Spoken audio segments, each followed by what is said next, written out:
Gartuu dhiigaa abbaa manaa fi haadha manaa kamiif kamtu yoo wal fuudhan rakkoo fida kan jedhu ilaalame. Abbaan manaa gartuun dhiiga isaa yoo maal ta'e, haati manaa gartuun dhiiga ishee yoo maal ta'e, ulfarratti daa'ima gadameessa jiru irratti rakkoo fiduu danda'a kan jedhu ilaalla. Rakkoo akkamii immoo fidaa? Akkamiin immoo rakkoo kana ittisuu dandeenya kan jedhus asumaan ilaalla. Abbaa manaa fi haati manaa lamaan isaaniiyyuu RH positive yoo ta'ani rakkoon tokko hin jiru. Lamaan isaanii yoo positive ta'an. Lamaan isaanis yoo RH negative ta'anis rakkoon uumamu hin jiru. Haati manaa RH positive taatee abbaan manaas RH negative yoo ta'es rakkoon uumamu hin jiru.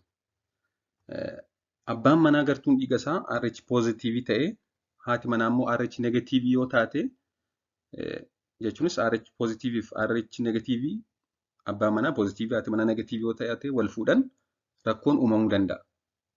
Lamaanuu negative taanaan rakkoon hin jiru, positive taanas rakkoon hin jiru. Haati manaa positive taate abbaan manaa negative yoo ta'es rakkoon hin jiru. Kan rakkoon uumamuu danda'u yoo abbaan manaa positive haati manaa negative taatedha. Gartuu dhiigaa negative jechuun seeliin dhiiga diimaa uumamaan yoo qaama isaa pirootinii RH jedhamu hin qabu ta'edha. Seeliin dhiiga diimaa yookaan red blood seeliin pirootinii RH jedhamu hin qabu taanaan RH negative jedhama. Gartuu dhiigaa RH negative kan jennu A negative, B negative, AB negative fi O negative dha.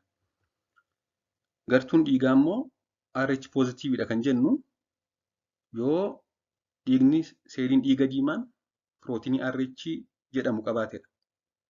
Yeroo kana immoo gartuun dhiigaa kunis A positive, B positive, AB positive fi O positive dha. Egaa akkuma amma jennee kan rakkoon uumamu yoo haati negative taate, RH negative taate, A isaa taatu B, AB, O gosni dhiigaa isaa kam ta'uu danda'a? Kan ishee negative kan isaa positive taanaan rakkoon uumamuu danda'a jechuudha. Ulfa irratti miidhaalee akkamii geessisaa jennee immoo ilaalle dubartiin gartuun dhiigaa negative qabdu tokko dhiira gartuu dhiiga positive qabu waliin gaa'ela godhatte. Erga godhattee booddee yoo ulfoofte gartuun dhiigaa kan miciree yookaan mucaa gadameessa jiru yoo positive ta'e rakkoon uumamuu danda'a. Yoo haati manaa RH negative dha, abbaan manaa positive dha. Daa'imni gadameessatti uumamu yookaan abbaatti yookaan haadhatti ba'a. Yookaan positive yookaan negative ta'a. Yoo kan mucaa akkuma kanaadhaa negative ta'e rakkoon hin jiru. Yoo kan mucaa immoo abbaatti ba'ee positive ta'e immoo rakkoon isaan mudachuu mala jechuudha. Egaa haati manaa RH negative taate abbaan manaa positive ta'e yoo wal fuudhan yeroo mucaa godhatan mucaan isaanii haadhattoo ba'e rakkoon qabu RH negative ta'e. Yoo abbaatti ba'e garuu rakkoon uumamuu danda'a. Yoo dhiigni mucaa gadameessa keessa jiru RH positive ta'e sirni madiinummaa haadhaa yookaan maternal immune system kan jennu seelii dhiiga diimaa kan mucaa kanaa isa kan abbaatti ba'e kana isa gadameessa keessa jiru kan abbaatti ba'e kana akka alagaatti ilaaluudhaan ofirraa lolaa yookaan ni miidha. Kunis egaa kan inni jalqabu ulfa jalqabaa boodadha. Mucaan gadameessa keessa jiru ulfa jalqabaa yoo ta'e rakkoon qabu. Ulfa jalqabaa jechuun yoo kanaan dura ulfi ifaa irraa bahee hin beeku ta'e rakkoon mudatu hin jiru isa jalqabaa. Mucaa lammaffaa irrattidha. Ulfaa fi mucaa lammaffaa irraa eegalee rakkoon adda addaa mul'achuu danda'a. Wanti kunis miciree gadameessa keessa jiruu fi ulfa itti aanee dhufu irrattis rakkoo armaan gadii fiduu danda'a. Innis ulfi ba'uu abboorshiin jechuudha.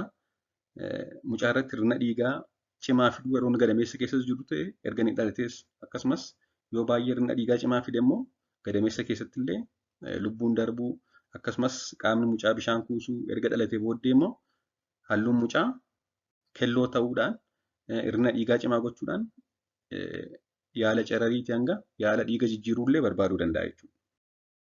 Akkamiin ittisuun danda'ama isa jedhuu fi rakkoo kana akkamiin ittisuun danda'ama? Yoo abbaan manaa RH positive ta'e haati manaa RH negative taate akka mucaan isaanii hin miidhamneef kan gochuun jiru yeroo ulfaa qoricha immunoglobulin D jedhamu kanaadhaaf kennamuu fi dhukkuba kan hambisu fudhachuudha. Immunoglobulin kunis yeroo lama kennama. Yeroo ulfi ji'a torbaa yookaan torbee 28 ni kennama. Akkasumas erga deessee booda gartuun dhiiga daa'imaa qoratamee yoo gartuun dhiiga daa'imaa abbaatti ba'e yookaan RH positive ta'e haati deesse sun sa'a 72 keessatti antaayidii kana fudhatti. Yoo kana goote rakkoon mudatu jechuudha. waa'ee gosa dhiigaa abbaa manaa fi haadha manaa yeroo wal fuudhan rakkoo mudatu ilaalchisee kan hin qabadhee jiru kanuma waan na dhaggeeffattaniif hedduu galatooma turtii gaarii.